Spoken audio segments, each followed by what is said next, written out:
মানুষের উপকার করার প্রতিদান। মানবিকতা ও ঈমানের মধ্যে বন্ধুত্ব আছে। পবিত্র কোরআনের এক আয়াতে বিষয়টি সুস্পষ্টভাবে বর্ণনা করা হয়েছে। মহান আল্লাহ বলেন, তুমি কি জানো বন্ধুর গিরিপথ কি?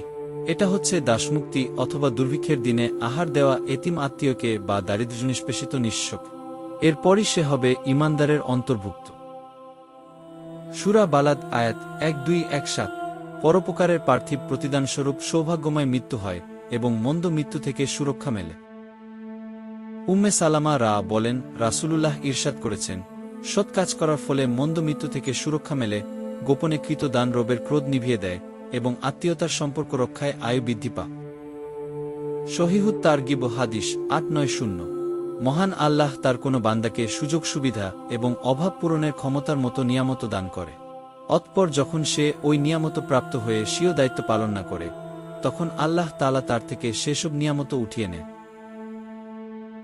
আব্দুল্লাহ ইবনে ওমর থেকে বর্ণিত, রাসূলুল্লাহ বলেন, নিশ্চয়ই আল্লাহর জন্য নিবেদিত এমন অনেক বান্দা আছে যাদেরকে আল্লাহ তাআলা মানুষের উপকার করার জন্য বিশেষ নিয়ামত দান করে।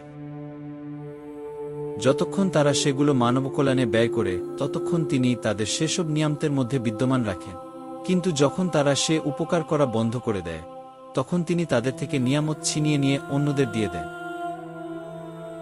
সহিহুত তারগিব হাদিস ২৬১৭। আব্দুল্লাহ ইবনে ওমর থেকে বর্ণিত, রাসূলুল্লাহ বলেছেন, এক মুসলিম অন্য মুসলিমের ভাই, সে তার ওপর জুলুম করবে না এবং তাকে অসহায় অবস্থায় ছেড়ে যাবে না। যে ব্যক্তি তার কোনো মুসলিম ভাইয়ের প্রয়োজন পূরণ করবে, আল্লাহ তার প্রয়োজন পূরণ করে দেবে। যে ব্যক্তি কোনো মুসলিমের কষ্ট দূর করবে, আল্লাহ তাআলা কিয়ামতের দিনে তার কষ্টগুলো থেকে একটি কষ্ট দূর করে দেবে। আর যে ব্যক্তি কোনো মুসলিমের দোষ ঢেকে রাখবে, আল্লাহ তাআলা কিয়ামতের দিন তার দোষ ঢেকে রাখবেন। বুখারী হাদিস ২৪৪২। আল্লাহ তাআলা মানুষের সমস্যা সমাধানের ব্যবস্থা যার হাতে দিয়েছেন অথবা যার নেতৃত্বে কিংবা যার পরিচালিত প্রতিষ্ঠানে প্রয়োজন পূরণ হতে পারে, সে যদি তাদের জন্য কোনো ব্যবস্থা না নেয় তাহলে তাকে শাস্তি ভোগ করতে হবে।